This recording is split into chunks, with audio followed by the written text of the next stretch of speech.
All right, everyone, let's get right to it. We've got a developing situation in the Caribbean Sea that you absolutely need to know about.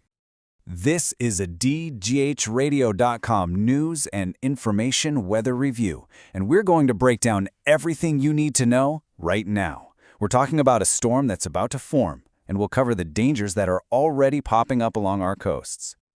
So here's what we're covering. First, the big one. A tropical storm is forming. Then, we'll get into your day-by-day forecast. After that, a look at the hazardous conditions in our coastal waters. And finally, the million-dollar question, where is this thing going? Okay, let's dive right into the main event here. There's a system that's getting its act together, and fast, right in the central Caribbean Sea, basically right on our doorstep. This is the number that should get your attention, 90%. That's the chance the National Hurricane Center is giving this thing to become a tropical storm in just the next 48 hours. I mean, that's pretty much a sure thing in the world of weather forecasting.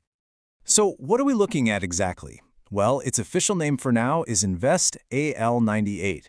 And you know, what's really interesting is that it's already kicking up winds near 45 miles per hour. That's tropical storm strength right there. The only piece of the puzzle it's missing is that well-defined spinning center. But believe me, the conditions out there are becoming perfect for that to happen, and happen quickly. And look, this isn't just us guessing. This is straight from the National Hurricane Center. They're saying a tropical storm is expected to form, listen to this, later today. Not tomorrow, not the next day, today. So what does that mean?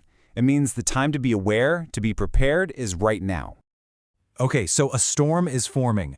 What's that mean for us, right here in Puerto Rico and the U.S. Virgin Islands? Let's break down exactly what you can expect day by day. For today, Tuesday, well, we're already feeling it, aren't we? It's breezy out there. We've seen gusts up to 30 miles per hour. The skies are kind of cloudy, and we've got a 40 to 50% chance of scattered showers. Those are the outer bands of this system just starting to brush past us. Now, as we head into Wednesday, things are going to go downhill just a little bit more. That rain chance stays around 50%, but now we're starting to talk about the possibility of some isolated thunderstorms, especially in the afternoon. That's a big clue, right? It tells us the atmosphere is getting more unstable as the system really starts to organize to our south. In this timeline right here, it really tells the story for the rest of the week. Just look at how those rain chances start to climb.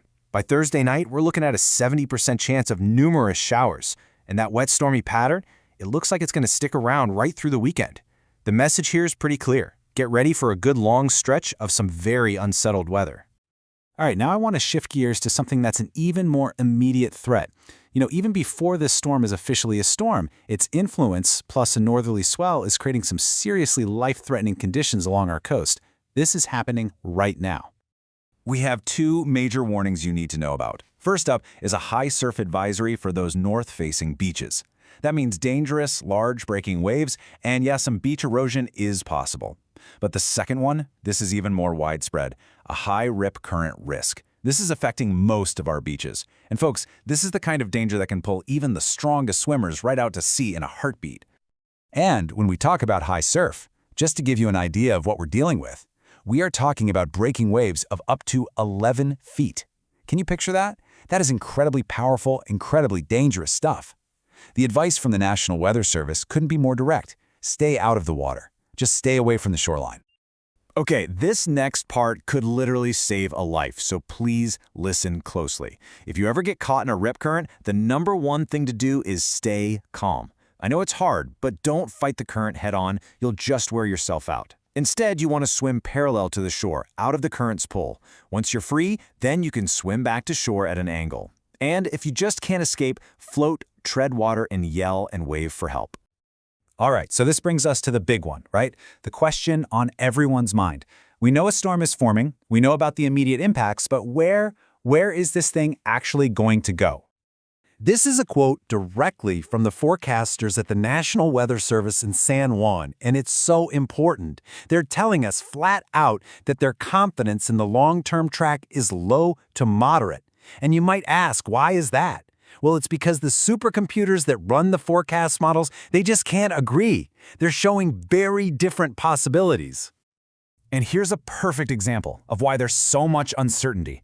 You've got two of the biggest models, right? The American GFS model, it takes the storm north, closer to Haiti. If that happens, it would shove a huge surge of deep tropical moisture right over us. We're talking heavy, heavy rain. But then, the European model, the ECMWF, it takes the storm further west, just south of Jamaica. Now in that scenario, yeah, we'd still get some rain, but it would be way less intense. See? Two completely different outcomes. So what's the bottom line here? What's the big takeaway from all of this? It's really simple. This is a fluid situation. A tiny little shift in this storm's track, we're talking just a few dozen miles, could completely change the kind of weather we get later this week. That's why it is absolutely critical that you stay tuned to the latest forecasts from official sources. And that's where we stand. We have a tropical storm forming right on our doorstep, and its ultimate destination is still a huge question mark. All we can do for now is watch and wait. So please stay safe, stay informed, and of course, we'll be here to bring you the very latest information as it all unfolds.